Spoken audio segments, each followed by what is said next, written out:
live. Thanks for joining us on Empowering FE Learning. This is a brand new live stream season that we're going to be doing with our friends at Hachette Learning. My name is Gavin O'Mara. I'm the CEO and founder of FE News, and I'm joined by Gemma Simpson from Hachette. Hey, Gemma, how are you? Hi, good morning, Gavin. I'm good, thank you. Yeah. Hi, everyone. I'm Gemma Simpson. I'm Head of Product Management for Technical and Vocational Product at Hachette Learning. Looking forward to this season. Oh, it's going to be, I'm really looking forward to it. We've got two absolutely epic guests for kicking off this season. And I just wanted to say thank you, everyone, for joining us. We're live, so it's 10:01. So a little bit later, if you've got any questions you want to ask, we will do our very best to answer those. We've got Scott Hayden from BCART. We've got Matthew Watkinson from West Midlands Combined Authority going to be joining us in a bit. But just to sort of set the scene of what we're aiming to do with the season, we're on 5 episodes for the season, and we're going to be going on a bit of a journey. Empowering FE Learning is all around blended learning. And when we're sort of talking about the season and the why and what we're trying to achieve is the world of education, skills and work are changing really rapidly. And we're gone through a real massive ramp up around the COVID days. Remember those darkened times when it seemed like the world was going to come to an end, and blended learning, e-learning, looking at different ways of working all really, really rapidly changed. We look back a little bit, and this title says it all. It's a really good piece from John Hammer and Dr. Jenny Smith. But straight after the pandemic in 2021, there was a reason for this. But the title is Online and Blended Delivery in Further Education, a literary review of pedagogy, including digital forms of assessment. Rolls off the tongue, doesn't it? But that was a really interesting piece of research and development around blended learning. It was so fresh off the back of the COVID days, but things have moved. Times have changed, and the world of work is changing. So we wanted to go on a bit of a look around the different sort of priority areas that the government are doing. So we got episodes on construction and BSE, engineering, childcare, hospitality and catering. But I know Hachette, Gemma, have been doing a lot of research around what are the different things that learners are looking for, training providers. Be interested maybe to bring out some of those sort of findings that you're seeing. Yeah, we've been conducting quite a lot of ongoing research across the sector in colleges and with training providers to sort of inform our product development. And a persistent issue that educators tell us about is student engagement, with people reporting increased difficulties really in maintaining that learner motivation and participation. And it's really clear that the sort of traditional teaching and learning models alone are not really meeting the needs of today's learners anymore. And many organisations we've spoken to have told us that they've retained some of those distance delivery models that they had to shift to during the pandemic, and an increasing amount of learning, especially for those like theory and knowledge-based elements of courses, is taking place in non-contact time, even for full-time college-based learners, especially with the advent of things like T-levels, where more learners are out on industry placement. And of course, I mean, that's nothing new really for apprentices or work-based learning programs. And we know that getting learners into college in rural areas has always been a challenge for this sector. So as part of that research, we've heard that educators are looking for digital tools and blended learning approaches really. And these can be a powerful solution for them because they can provide that level of interactivity and personalisation and accessibility that can really transform that student engagement piece. So whether that's through video content to demonstrate skills and techniques that can't be demoed live or learners need to catch up on later or elsewhere. And lecturers continually mention to us this generation of learners who prefer their learning in sort of bite-sized chunks, akin to, they all use YouTube shorts and TikTok videos in their personal lives. Or it might be sort of self-paced modules with interactive assessment. Learners are responding really positively to those types of resources that allow them to learn in ways that suit their needs and contexts, which I think can only really help with retention rates in the sector. And really crucially in that research, educators are telling us that they're looking for ways to monitor levels of engagement with learning and ensure that it's actually happening independently when the learner isn't physically in front of them in the classroom or in the workshop. And of course, those sort of digital resources can serve up those insights to them in real time, and they can capture data on learner engagement levels with learning content, and they might be able to identify areas particular learners or groups of learners may be struggling with, and they can track their progress over time, for example. So that valuable time spent in college or with an assessor can then be spent on honing those skills and focusing on any misconceptions or knowledge gaps. So kind of designing curriculums that integrate high quality resources and, crucially, I think, equipping educators with the skills they need to deliver these blended approaches effectively. I think the FE sector can not only address these engagement challenges, but it can also build a more resilient and future ready education system to support filling skills gaps and providing a strong work ready talent pipeline for some of those challenges that we've kind of discussed earlier there, Gavin. Yeah, and like some of those challenges are very, very current. Like so, there was National Audit Office the other day was asking around, basically getting onto DFE to increase the number of T-level learners, because there's only less than 26,000 out of 1.2 million 16 to 18-year-olds on T-level. So how do we go about doing that, particularly around supporting work placements? To be able to reduce the amount of apprentice dropout rate is all got to be helpful, really. Hey, this sounds cool. I'd love to bring in our guests. So we've got Mafia Watkinson from West Midlands Combined Authority. Mafia, can I bring you in?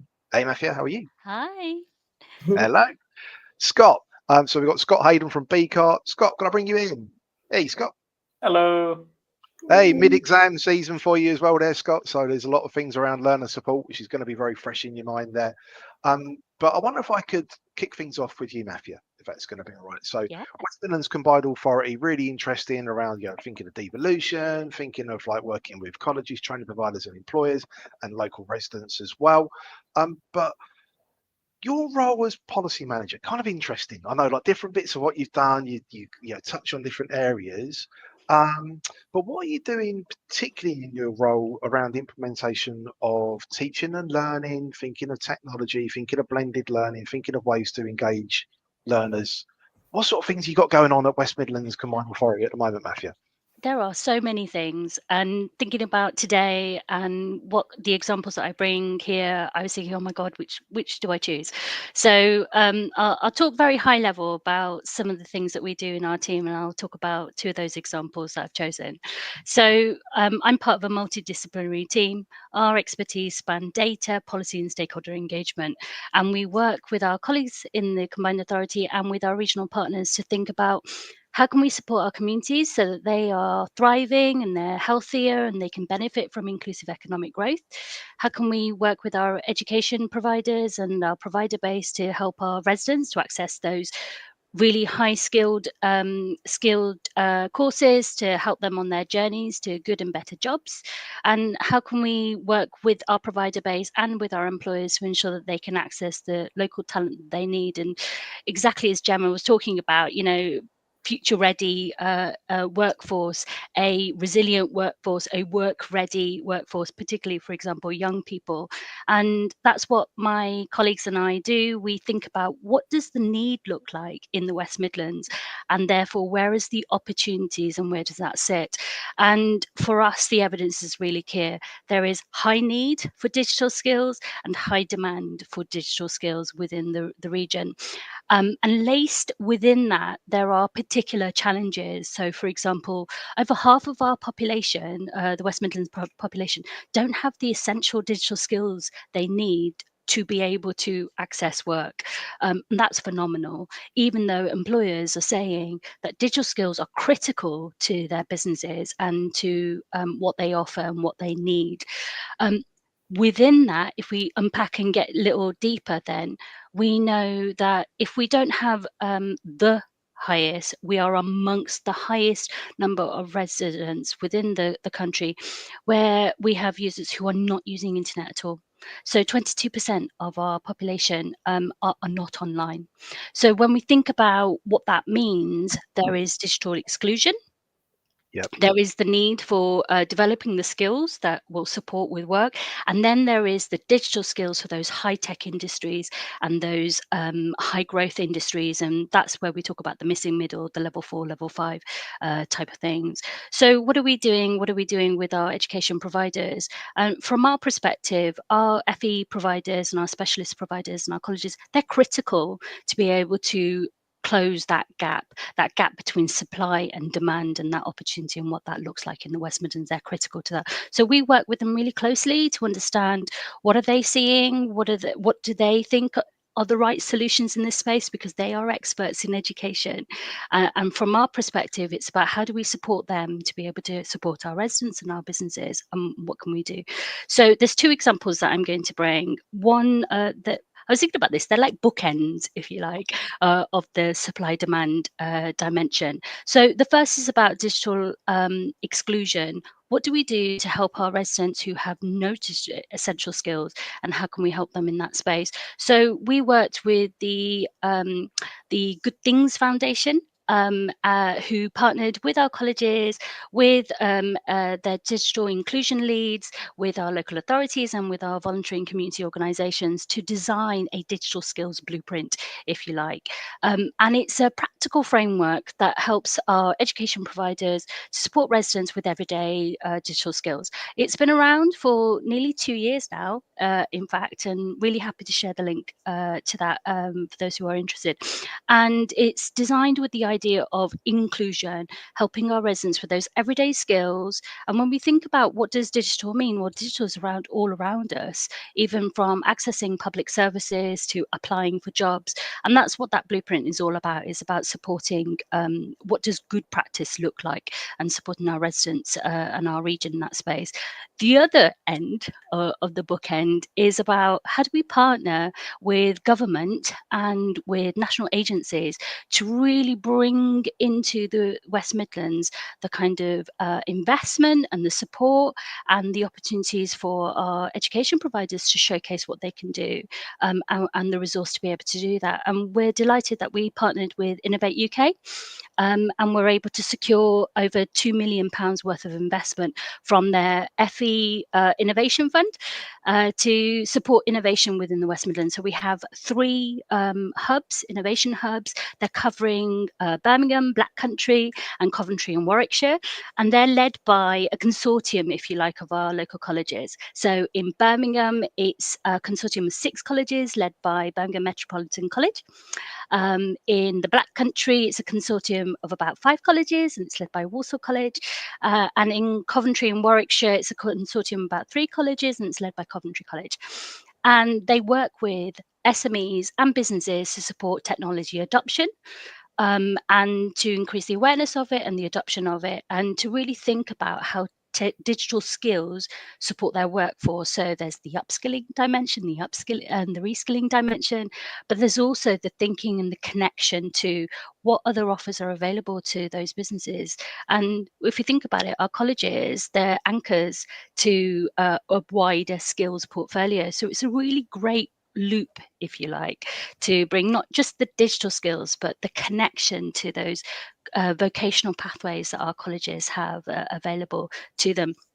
And one example I was thinking about as part of this, and actually it's an adjunct because it's arising from our local skills improvement fund, is the work that Coventry College were doing. And Gemma, you were talking about what those different type kind of curriculum offers and experiences like that. And this is like completely new to me, because the last time I was in FE, this wasn't a thing, although we were talking about it. And that's augmented reality and virtual reality. And they have a suite where their learners then can access simulated environments through these headsets. And I'm not going to do justice to describing this kit, but it's completely immersive. And so if you're a resident who's thinking about building a career in a specific industry, but you're not sure if you want to dip your toe, these are great ways of showcasing what does that look like and what does that mean for you, so that when the resident is thinking about taking on that course and that opportunity, they absolutely know this really connects to the core of what they want to do and where they want to go next. It's really exciting, lots of exciting things, but particularly when you see examples like this, bringing learning to life, it's a really great way of showcasing the joy of FE learning. Yeah, that sounds like it's bookending that. It's kind of interesting. You're talking around, digital inclusion, through to augmented reality. I mean, there was NCSE had no one left offline was a report literally the other day around saying exactly the same sort of thing, really. Scott, you must have been hearing, like, Gemma, I'll pass over to you to, I know you got a load of stuff. No, that's fascinating, and that we definitely found that as well, that kind of, like you say, efficacy and digital equity and kind of access to devices and all that sort of thing is massively part of the piece. How about you, Scott, at BCOT? What have you been doing to integrate technology into teaching and learning, and have you found any differing requirements for different sectors? Scott, I can't hear you at the moment, mate. Sorry. I heard a click. I think we're ready. That's right. My trendy mic was conserving energy back in the game. So in 2015, 16, do you remember the Feldtag report? I think we're all familiar with it, right? The impact of that. So we as a college embedded 1 hour of... Oh, mate, your mic's gone again, I'm afraid.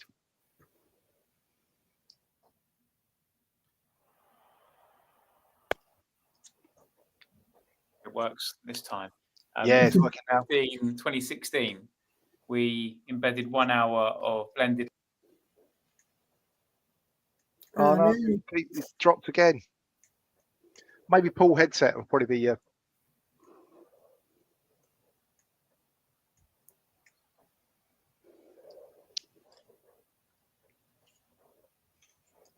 It's all about technology. Hey, we're on again. Am I back in? Yeah, you're in. So we're talking about how to use digital technology well. So I'm just trying to be trendy with my new podcast mics, which will be mentioned. There's a reason I use this, by the way. But hey, it's my job to test and trial these things, so we can then be used for teaching and learning. So in 2015, 2016, I integrated 1 hour of blended learning in every single vocational course here at the college, level 2 and level 3 courses, because that Feldtag report was very sort of clear, wasn't it, in terms of what was on the horizon, this need for digital competency across all areas. That Feldtag report, correct me if I'm wrong, 2013, 2014 maybe? Bob Harrison and the gang said very clearly that, look at what they're doing in Singapore, look what they're doing in Scandinavia, look at what's needed. We need to have, and they suggested that 1 hour, roughly, in a curriculum to sort of drip feed and to build up the skills of digital competencies. And that's what we did. And I had a digital team built of student digital leaders who were with me. And then they became apprentices and then members of staff. And they're still here to this day. The next generation of them are in that office just there in their library 10 years later. And we continue every year. Digital leaders become apprentices, then members of our digital team. So that's our infrastructure, as it were. The 1 hour of blended learning no longer exists post-COVID because now it's just integrated into the curriculum. There's no longer a digital hour and the rest of the learning. It's just learning, which is how students think about it. I'm not doing digital learning. I'm just learning. And even my job title, Head of Teaching, Learning and Digital, really should just be Head of Teaching and Learning, because digital is just a way of learning. Culturally, we're not there yet where we can think of digital as being just part of teaching and learning, but that's what I hope will happen soon. In terms of the way we've embedded digital across the college, it's now a common place in every single lesson. I observe and coach our teachers now, as well as lead on digital. When we observe lessons, it's a naturally occurring part of every lesson if it's aligned with industry needs. For example, we've got quite a strict mobile phone policy at the moment. No mobile phones by default, unless it is part of a planned learning objective. So, for example, Phil in construction was teaching his guys how to do some woodwork, and they were sketching bird boxes, beautiful designs, and then they needed to capture the evidence. They got their phones out with intention, deliberately and mindfully, photographed them to Google Drive, brightened up the image, and put it into their portfolio for assessments. And then they moved on to the practical element of their woodwork. I saw a lesson 4 weeks ago, it would be now, in travel and tourism, where they're practicing customer service skills, where they're doing vlogging activities, much like we're doing right now, I suppose, capturing evidence and transcripts to review and assess their performance in a simulated environment using just Chromebooks and a Google Meet chat. They were also in public services in that same day of observations doing a podcast activity where they were debating and discussing, quite heated discussions, about ethical, moral approaches to certain terrorist-related potential situations that they might encounter in the public services. And they were using AI to research and practice, but they came armed with their notes. And then when the button was pressed and we went live, much like we did on this call, they were practicing those human oracy communication skills. We're really big believers in the fact that digital should be developing human skills, what Gerd Leonhard, the futurist, calls core skills. Compassion, originality, responsibility, and empathy, core skills, not soft skills, crucially. He says, don't call them soft skills. It's passive aggressive. It's undermining these important human skills, and they are now more valuable than ever in an age of too much tech. So we think tech should be enhancing and developing those human skills. So every time tech is embedded, has to be aligned with what the industry is needing in terms of skills development, and also being mindful of that human skills development, which is crucial to the future of FE, I think. And work, and like the more tech going to be coming into place, it's going to be around those differences. Can I ask both, when time is disappearing, around blended learning and industry placement? So, T-levels, interestingly, were introduced COVID. We talk about COVID, we mentioned COVID kind of a lot, isn't it? And sort of a time when industry placements was a little bit difficult, where it was like meant to be social distancing and stuff like. Outside of T-levels as well, like what are cool ways that we could be thinking of around blended learning, or what's been introduced to be able to help things like industry placement? Scott, I don't know if you've got any quick examples of what you wanted to sort of wrap into there. In terms of capturing evidence, as it were. Or how, just in general, how blended learning can support industry placements, really.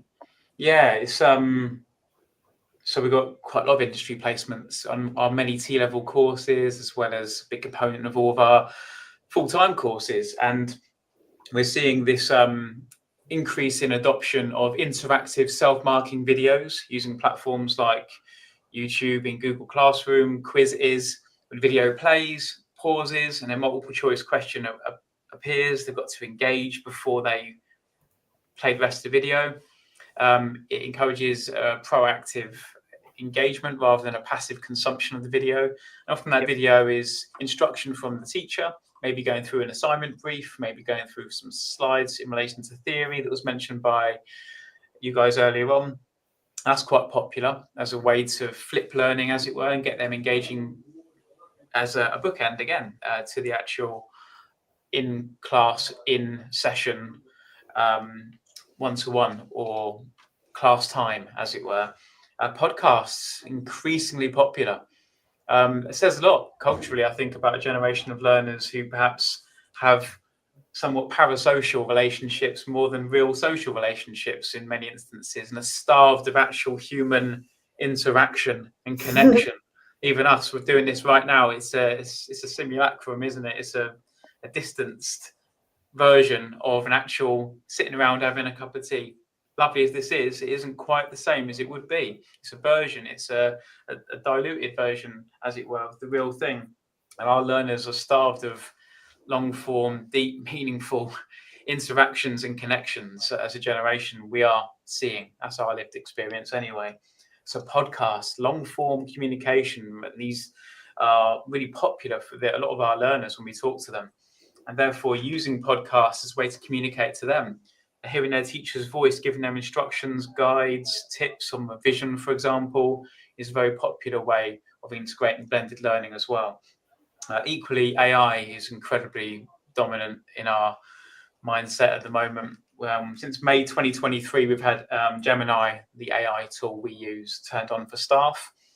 September 2024, we turned on Gemini for students as a GDPR compliant sandbox for them to try and learn to bottle the lightning, as it were. Because if you don't give them a tool that's as secure as can be, then they will go and use other things that are less than reputable.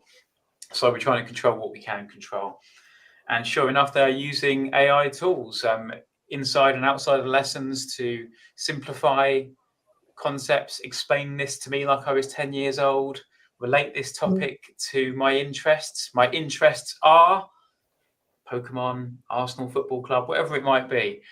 And we're teaching them how to prompt and to use AI as a sparring partner. We've made an AI module to that end as well, which all of our learners were given at the beginning of the academic year in week 1, an AI module that showed them how they could use AI to help them with learning, and like a driver's license, as it were, on how to use AI the right way is how we think of it. Showed them how to prompt and do's and don'ts. We even made deep fakes of our principal, the very charismatic Anthony Bravo, and had to spot which the real Anthony Bravo was. Yes, we're trying, to integrate this intentional, mindful, and deliberate use of tech as they will encounter it in their course, but as you rightly say, Gavin, in the workplace as well. Yeah, definitely. We've only about 4 minutes left, and Gemma, I know you've got a load of stuff you want to ask Matthew as well, so it's flown by. Yeah, that's really fascinating stuff. That whole debate between AI and human skills, and and Mr. Bravo in deepfakes. I can't wait to see that. Yeah, that's fantastic. I'd love to see that. Matthew, what do you think the government can do to support effective EdTech strategy for FE colleges and training providers? So there's lots of things that government can do, and it's one of those things that, technology is moving at such a pace, really, that it's not something you can ever really put down. So I think it's about how can government support joined up approaches. There's a general principle, and I'm not saying that specifically there are one department over another, but there's a general assumption that if there isn't more digital skills within the economy, that's because there is something not working. Actually, there's lots and lots of really good practice, and you've just heard Scott talk about several of them, many of which I was writing down. Of the kind of things that colleges are doing to support their learners in this space. So the first thing I would say is thinking about is don't go with the assumption it's broken. Go with the assumption, how can I help to enhance what there is? So from a policy perspective, I would say join up the dots. So there's lots of investment going on one side, say, for example, the Department for Education. How can we join that up with the investment that's coming from the Business and Trade Department? How can we join that into DBT are developing a strategy for more small businesses?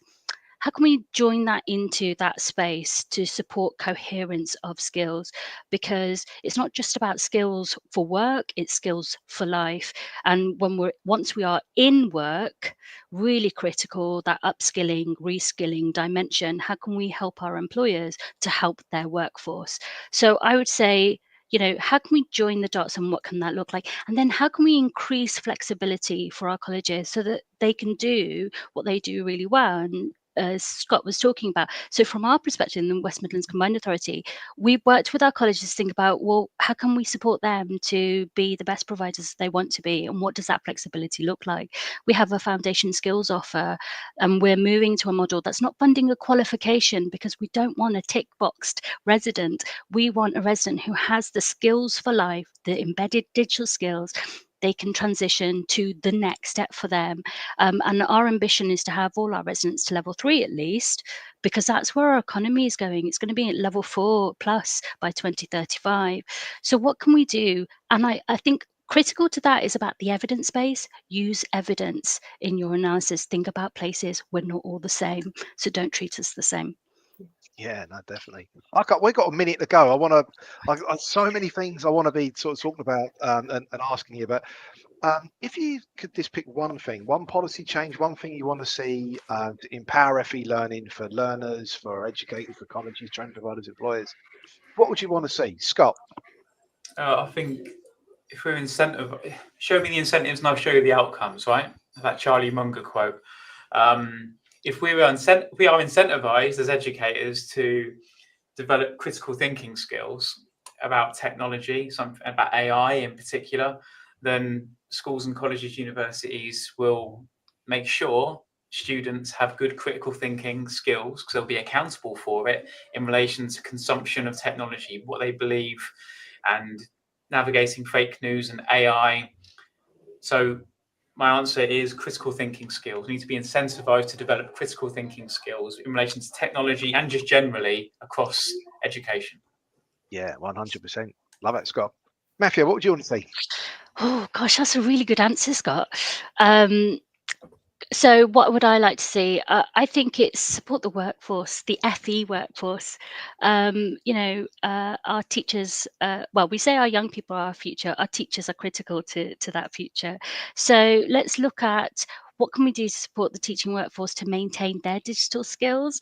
I used to be a teacher a long time ago. God, if I was in a classroom now using a lot of that tech, I'd need the students to teach me. That's one way, I guess, you can do embed digital learning as well. So how can we support our workforce so they are at the cutting edge of where technology is going, and what does good look like? And I know government are thinking about those things, and I know that they're talking to lots of people about those. So I'm excited about what that might bring. Yeah, no, very, very cool. I can't believe time was shot by as quick as it has. Gemma, really great to be kicking off this first season with you. Matthew, Scott, really, really cool episode. Thank you. Can you believe next week is the 1st of May? It's unbelievable. And we're going to be looking at construction and BSE next week. Really core area for government, and array that blended learning can empower FE learning in those key areas. Love today. Really looking forward to next week. Scott, Matthew, thanks so much for joining us today. See you next week. Thanks very much. See you later.